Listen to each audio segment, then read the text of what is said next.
Bienvenue dans ce premier épisode de l'installation. Alors dans ce premier épisode, on va tenter de le faire plus court que tout ce que j'ai écrit sur ma mind map. Et on va parler essentiellement de pourquoi s'installer, qu'est-ce qu'on attend avant de s'installer, quels sont nos défis, qu'est-ce qui va se passer quand on va s'installer. Parce que souvent on part dans une espèce de réalité faussée, comme si on avait des lunettes roses au début. Un peu comme au début d'un couple. Au début d'un couple, tout est beau, tout est rose souvent. Et on ne se rend pas bien compte de ce qu'il y a derrière les lunettes roses. Quand on les enlève, ce n'est plus rose, mais ça devient multicolore, dirons-nous. Donc quand on s'installe, au début, c'est un petit peu pareil. On sort de formation et on est boosté à fond par ces formations. Je vais prendre la métaphore qu'avait fait, l'analogie qu'avait fait un conférencier que j'avais vu, québécois, qui était pas mal. Quand on sort de ces genres de formations, on est un peu comme un ballon gonflé à bloc. On est motivé, on a rencontré des gens extraordinaires, on a partagé des choses souvent assez profondes, on s'est livré, on s'est rencontré soi-même, on a avancé, on a rencontré des formateurs qui nous ont fait rêver, et on ressort gonflé, comme un ballon, à bloc. C'est là que c'est entre guillemets dangereux, puisque le ballon va se dégonfler petit à petit, quand il ne se dégonfle pas d'un coup en se prenant le mur de la réalité. Rappelez-vous, vous, vos propres espoirs. Quand vous avez commencé en tant qu'hypno ou en tant qu'accompagnant, est-ce que vous pensiez en faire un métier à part entière, complet, ou est-ce que vous aviez déjà dans l'idée d'en faire un métier à temps partiel? Est-ce que vous saviez tout ce qui vous attendait? J'ai tendance à penser que quelque part c'est bien de ne pas savoir tout ce qui va nous attendre, de ne pas se rendre compte, parce que sinon une partie d'entre nous peut-être, et moi la première, ne le ferions pas. Donc parfois c'est bien d'être naïf complètement et de ne pas se rendre compte de tout. Dans ce podcast, on va essayer d'enlever un petit peu de naïveté. Quelque chose à savoir avant de s'installer, quelques points à connaître. Déjà, on va porter plusieurs casquettes. Donc ça, on s'en rend rarement compte au début. Mais on va pas faire que de l'hypnose, par exemple. On va pas faire que des séances, loin de là.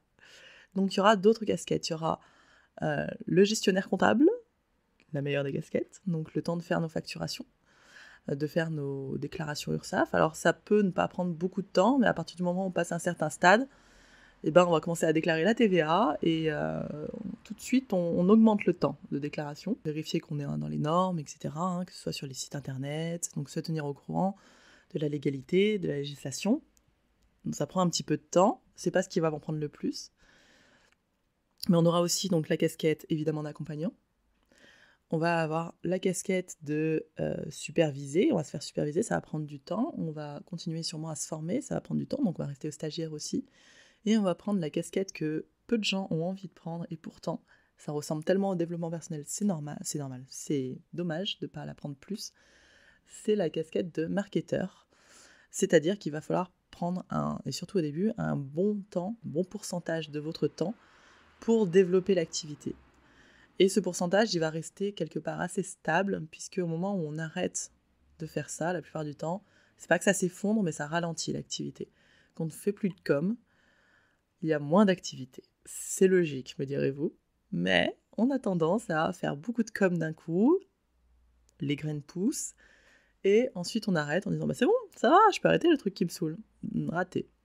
À mon avis, la casquette de marketeur, elle peut largement prendre 50% de votre temps au début, et ce sera aussi suivant le nombre de séances. Si vous avez du temps en dehors des séances, c'est-à-dire que vous avez très peu de séances, et bien vous avez du temps pour faire votre marketing.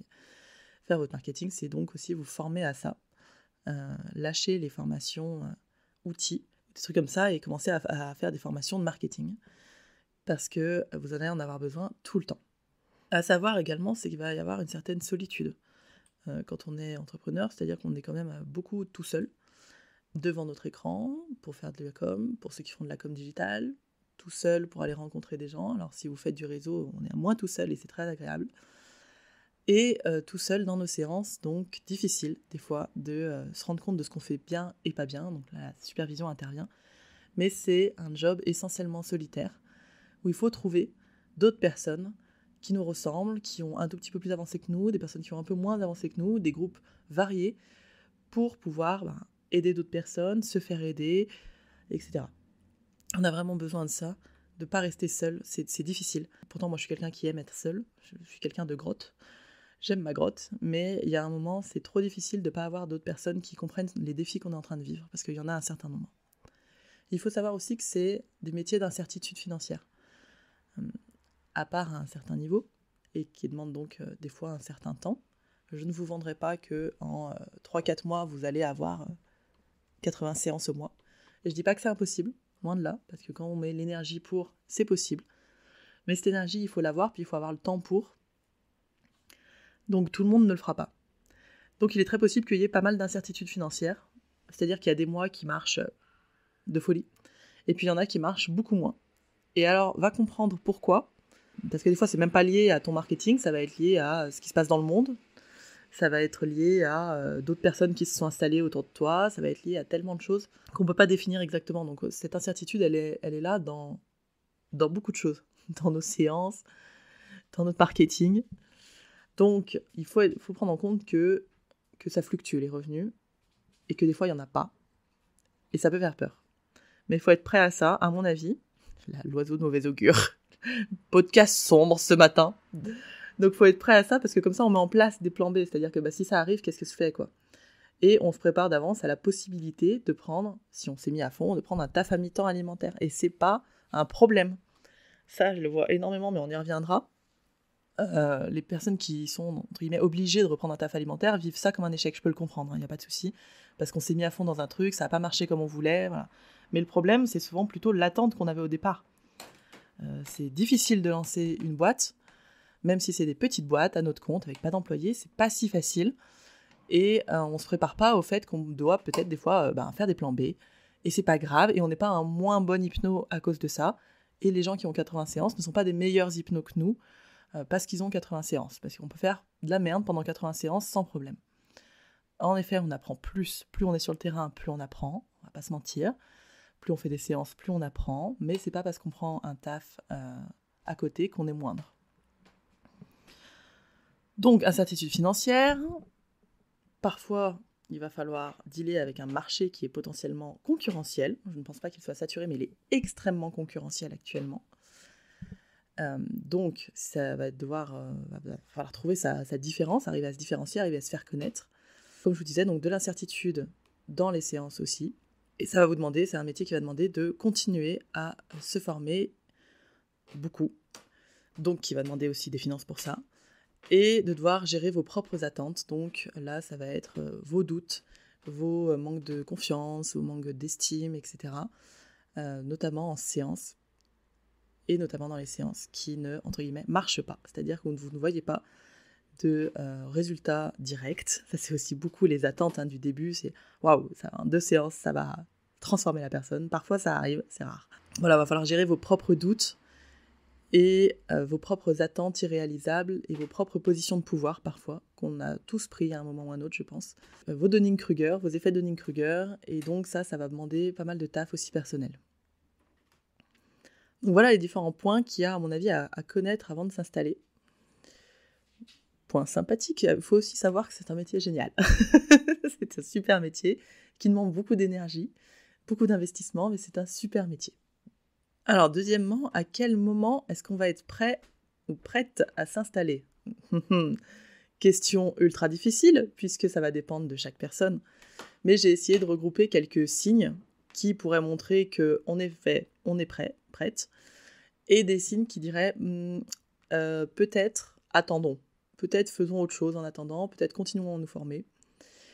Donc je pense que pour moi il faut avoir quand même des compétences. Qu'entends-je par là ? Alors, des compétences, une formation de base, ça me paraît une évidence dans n'importe quel outil. Et je trouve de plus en plus important d'avoir une formation ou d'avoir des connaissances psycho plus larges avant de s'installer. Alors ça, pour le coup, c'est très personnel. C'est mes propres avancées et je suis très consciente que peu de gens vous diront ça. Et donc, je ne suis pas plus écoutée que les autres, loin de là.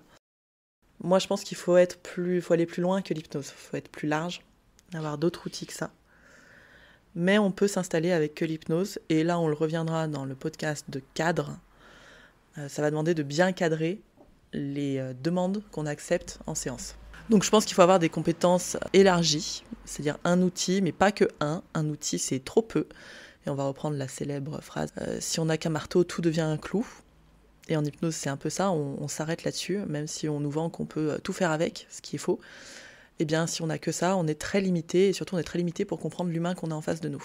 Alors, il y a plein de possibilités, hein.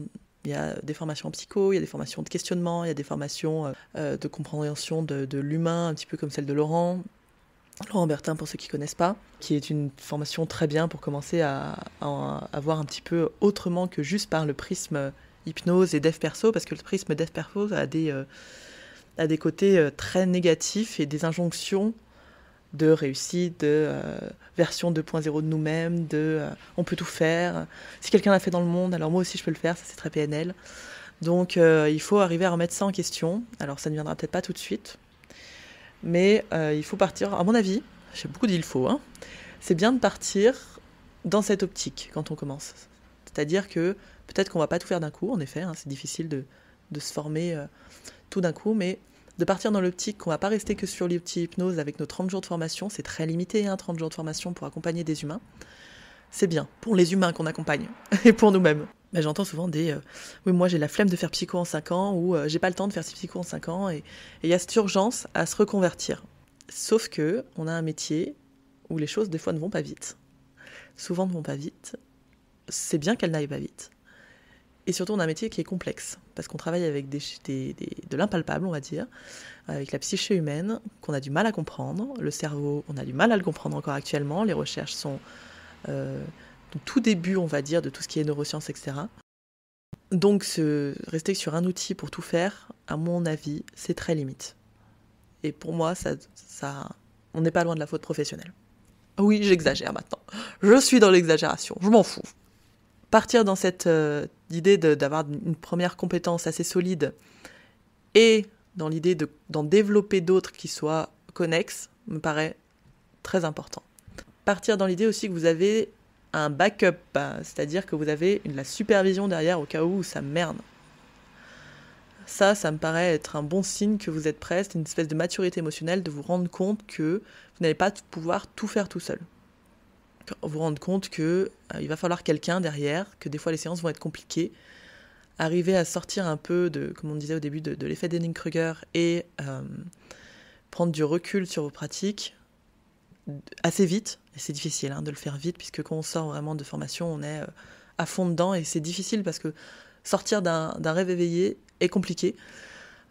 Et sortir de quelque chose où on nous a vendu que c'était fantastique et énormissime, génial, qu'on pouvait tout faire avec, c'est très difficile. Donc j'entends que ce soit compliqué, mais partir pareil dans cette idée de développer cette maturité émotionnelle et ce recul que vous pouvez avoir sur votre outil et sur votre propre pratique.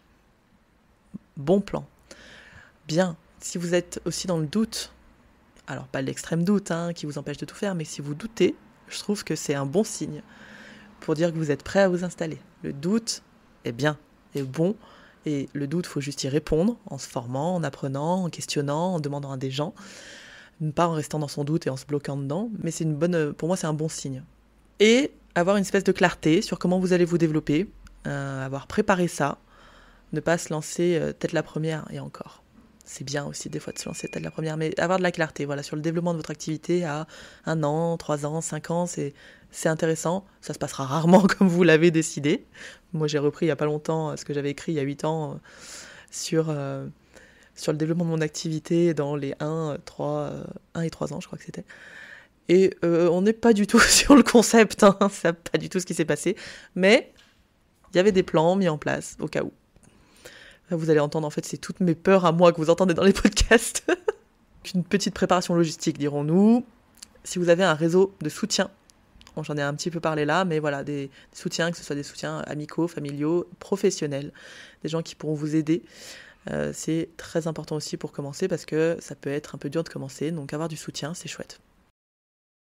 Des signes qu'il est préférable d'attendre, si vous êtes dans une situation très compliquée financièrement, je ne recommande pas de se lancer la tête la première dedans. Alors, il y a toujours des contre-exemples. J'en ai un en tête d'un mec qui a réussi très bien.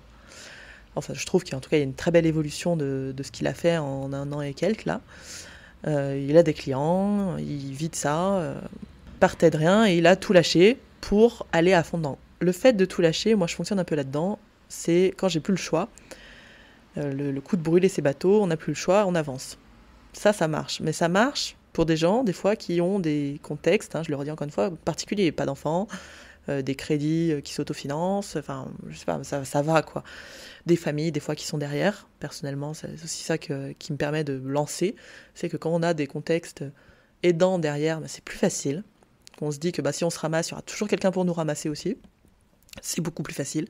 Donc si vous êtes dans des finances très instables, que vous avez besoin d'argent vite, que vous avez des crédits, que vous avez des enfants, je ne sais pas, ça c'est vraiment... Tout ce que je dis là est très contextuel, moi je donne des pistes, mais ça va dépendre vraiment de vous. Eh bien peut-être que c'est pas le moment de se lancer et de tout lâcher à côté. Si vous avez aussi trop de doutes, c'est-à-dire que vraiment vous ne croyez pas à ce que vous faites, à rien de ce que vous faites, c'est difficile. Les séances vont être compliquées. Il faut que vous croyiez dans votre outil, des fois rien que croire dans son outil, et ça, pour ça, allez le tester. Si par exemple des gens qui n'ont jamais vécu de transe, les séances, elles peuvent être difficiles. Et j'en ai vu des personnes qui ont fait des formations et qui n'ont jamais vécu une transe. Allez tester chez d'autres praticiens. Faites-vous accompagner, faites-vous vivre des transes, parce qu'il faut que vous sachiez un peu ce que vit la personne en face.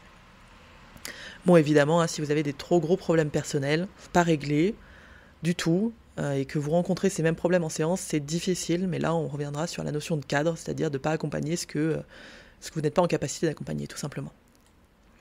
Voilà, alors là, c'était des petits points, il y en aurait d'autres, sur est-ce qu'on peut être prêt ou pas à s'installer, que je le redis, ça dépendra vraiment de chaque personne et de vos façons de fonctionner à vous. Doit-on tout lâcher pour s'installer ? Pour ça, je viens d'en parler, il va falloir évaluer les risques. Personnellement, je pense que les transitions progressives, c'est très bien aussi. Ça permet de commencer à avoir un petit revenu à temps partiel, de se développer en hypnose, de se faire de la compétence, d'apprendre, de se faire du réseau. Donc, on n'est pas du tout obligé de tout lâcher. Différents scénarios possibles. Vous allez pouvoir vous installer peut-être à temps plein. Donc ça va impliquer de se donner à temps plein et de mettre beaucoup de temps sur le marketing. Beaucoup, beaucoup. Peut-être un marketing un peu agressif. On en a vu certains avec des marketing présents, dirons-nous. Ça vous demandera d'avoir un bon plan financier, de savoir ce que vous faites. Une installation à temps partiel peut-être vous demandera moins d'implication, dans le sens où vous allez avoir le temps de développer du marketing, le temps d'apprendre, le temps d'acquérir de la compétence avant d'avoir des cas plus compliqués. Et ça peut être vraiment agréable d'avoir ce temps-là. C'est-à-dire qu'on peut encore dormir la nuit et ne pas stresser comme un malade de ne pas avoir d'argent. C'est agréable, Le développement d'un plan B, ça pour moi c'est important d'avoir, par exemple si vous partez en full séance, vous dites il me faut 60, on dit qu'on est à temps plein, il me faut 70 séances pour vivre, ou 80 par mois. Alors, baste le fait de les trouver, ça demande de se faire connaître, mais pour moi c'est faisable. Par contre, à tenir sur la durée, il faut le tenir. Ça aussi, il faut être conscient que les séances prennent de l'énergie, beaucoup, plus ou moins suivant les gens, mais ça peut prendre de l'énergie suivant aussi les types de séances qu'on a, ce qu'on fait en séance et le type de problématique qu'on accompagne. Si vous avez 80 séances de post-traumatique, ce ne sera pas du tout pareil que vous avez 80 séances de phobie. Donc, avoir des plans B, c'est-à-dire si j'ai pas mes 80 séances, ou si ça m'épuise, ou si ça me saoule, parce que peut-être que j'ai pas du tout envie en fait de faire 80 séances, mais comme je l'ai jamais testé, je sais pas. Donc peut-être que ça me saoulera, je vais peut-être pouvoir développer des ateliers à côté, des séances de groupe, des séances, des groupes de parole, je ne sais pas, il y aurait plein de choses à faire. Donc ça c'est important de se le dire que peut-être qu'on n'aura pas du full séance individuelle. Et je vois toujours l'idée d'avoir plein de séances qui devient un espèce d'objectif ultime. C'est-à-dire que ceux qui réussissent en hypnose ou en accompagnement sont ceux qui sont blindés de séances individuelles. C'est les meilleurs. Faux. Totalement faux. Chacun va vivre le métier comme il a envie de le vivre. C'est très bien d'avoir une partie de groupe et une partie d'individuel, par exemple. C'est très bien d'avoir peut-être que des groupes. C'est très bien, voilà. Chacun va le vivre comme il veut. Donc, lâchez-vous la grappe avec en fait juste les exemples que vous avez eus de gens qui viennent se vanter sur les réseaux ou comme formateurs en mode moi j'ai fait 80 séances par mois et c'est comme ça que j'ai réussi. Non, arrêtez de nous emmerder avec ça. Voilà. Passons à la suite. Les avantages et inconvénients de s'installer comme accompagnante Je vais genrer au féminin. Je sais pas, depuis tout à l'heure, j'essaye de genrer aux deux, mais il y a beaucoup plus de nanas que de mecs. Ou comme hypno. Donc les avantages, pour moi, le plus gros avantage, mais là, pareil, je vous parle de moi, ça va être la liberté. Ça va être je fais ce que je veux, dans le temps que je veux. J'ai mon propre emploi du temps, c'est moi qui gère les clients, c'est moi qui gère tout. Ça peut être un avantage comme un inconvénient. Chez moi, c'est un avantage, j'adore ça.